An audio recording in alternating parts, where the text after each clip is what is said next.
Hi there, welcome back to the Flicks Files. This video is kind of unexpected and it won't be very long. I thought I'd do a quick video about a movie that I want to put out there for people to discover in case you've never heard or seen this movie. And what's brought this on is I watched this movie for the first time. It must have been at some point in the mid-80s when it was broadcast on television. And for the longest time after that, I always used to remember it quite fondly. And about 10 years ago, it was broadcast on the BBC. And for a while, it was also on the iPlayer app, if you're familiar with that and you live in the United Kingdom. But then it got taken off after so many months. And I actually watched it again while it was on the app and really enjoyed it. And I've always had it on my list of films that I'd like to own on physical media. And I believe this movie had a physical release on DVD in America, but it's been very difficult to find in this country. I've always had great difficulty sourcing a copy of this movie.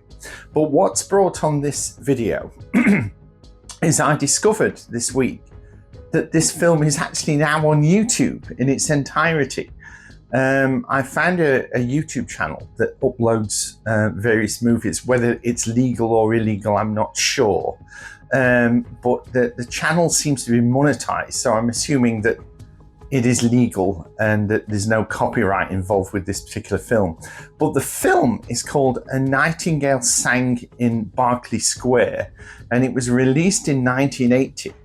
And it stars the American actor Richard Jordan, who you may recognize from films such as Logan's Run and Race the Titanic, the two that immediately spring to mind. And he's had many smaller roles in other movies. He had a very small role in the Sean Connery submarine movie, The Hunt for Red October. But it's a delightful movie. And if you like your bank heist movies, like I do, then you'll particularly enjoy this, because this is a real cracker of a bank heist movie. And it's on YouTube, and I couldn't believe it when I found it. And it's really great quality. So if you've not heard of this movie, and the little bit I'm going to talk about it now interests you, then you have no reason not to watch it. So I'm going to put the actual link to where it is on YouTube in the description of this video if you want to check it out. But I'm only going to tell you a little bit about the film. I'm not going to go through the whole thing because I don't want to spoil it for you. If you do want to watch it, because as I say, it's there, it's on YouTube, it's freely available. But the basic premise is delightful. It's kind of it's described on IMDb as like a comedy heist movie. And it's more of a light-hearted heist movie. I'll give it that, but I wouldn't call it an out-and-out comedy. It's by no means a farce movie.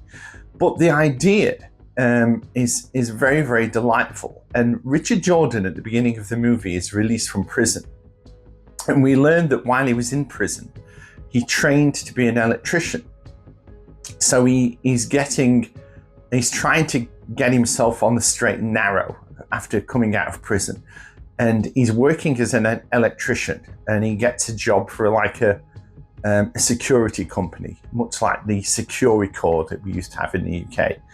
And it's while he's working there that he gets recommended by his boss to a bank manager, and he gets working in a large bank in the west side of London. Most of the movie is set in London, and it's a great snapshot of what London was like in 1980. Well, 1979, that's when the movie was made. And so he gets this job as an electrician doing sort of odd jobs in this bank. And he gets really friendly with the staff because he is quite a lovable character. And it's at that point that the antagonist of the movie comes into it. And it's played by the lovely English actor David Niven, And it's quite sad that this was one of his last film roles before illness took hold. And I think he died about 3 years after this movie was made. But David Niven plays the sort of baddie of the movie, and he's a gangland boss. And he seems to own lots of businesses around the area of London that the film is based. And his character is called Ivan, so they all refer to him as Ivan the Terrible. And as I say, he's got this sort of posse of thugs that follow him around. And as he's driving down the street in his Rolls Royce one day, he sees Pinky, Richard Jordan's character, come out of the bank. So he tells his driver to pull over, and he speaks to him, and he learns that he's come out of prison and he's on the straight and narrow working as an electrician in this bank. And for Ivan, this is too good an opportunity to miss. So he starts to put pressure on Richard Jordan and pick his brain to find out how this bank operates, because obviously with him working inside the bank, he has access to all the keys, and he starts to learn the hours and the movements of the staff inside the bank.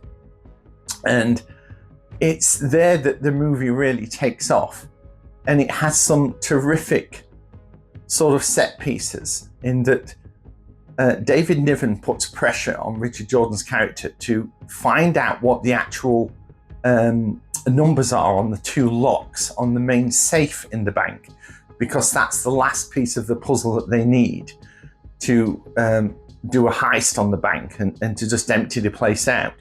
And Richard Jordan's very much against all of this because he just wants to stay clean. But inevitably, David Niven kind of blackmails his character and tells him that if he doesn't help him out, then he'll just contact the bank and say that your electrician is planning a robbery, and he'll just put him straight back into prison. So he doesn't really have much of a choice.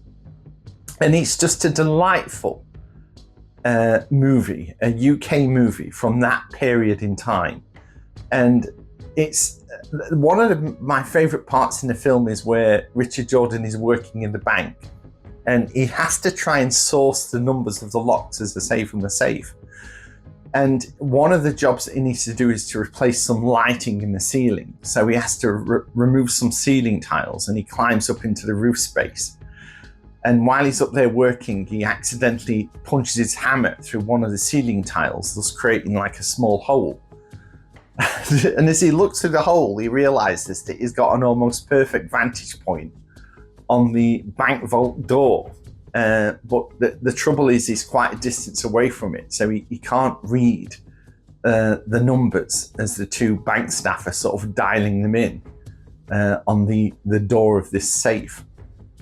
So he ends up going to an antique shop and buying a small extendable telescope, which he then uses in the roof space to spy on the staff, and he eventually gets the numbers that are required. So they've got everything they need, David Niven and his henchmen, to perform a robbery on this bank.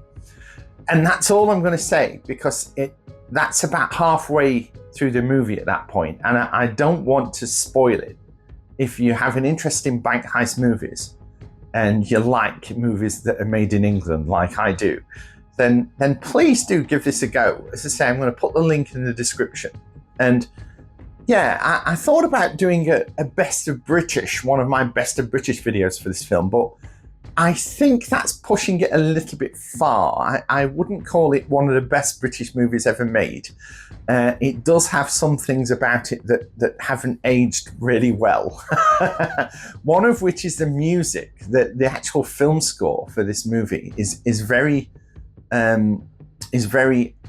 out of place with the rest of the film. It has elements of Benny Hill to it.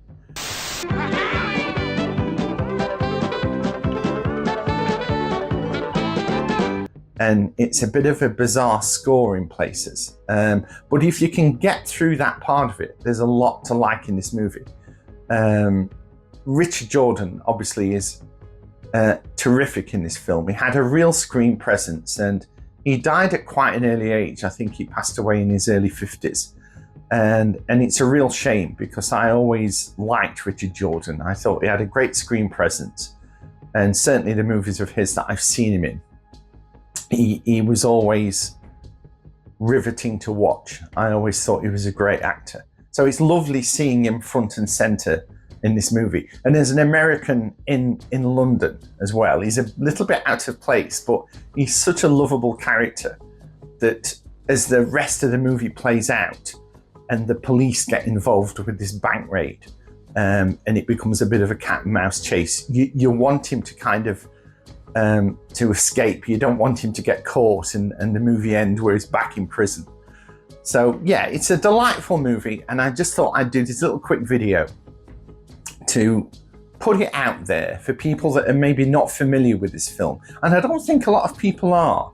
Certainly the people that I've spoken to that like their movies over the years, hardly any of them have been aware of this film, never mind seen it.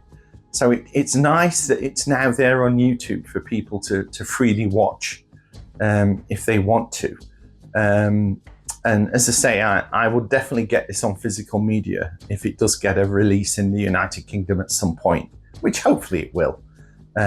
So yeah, please do check it out if you found this little taster interesting. And if you do watch it, please leave a comment and let me know what you thought. And yeah, that's all for now. A nice little quick video for today. So I'll see you very soon, guys. Take care of yourselves and bye for now.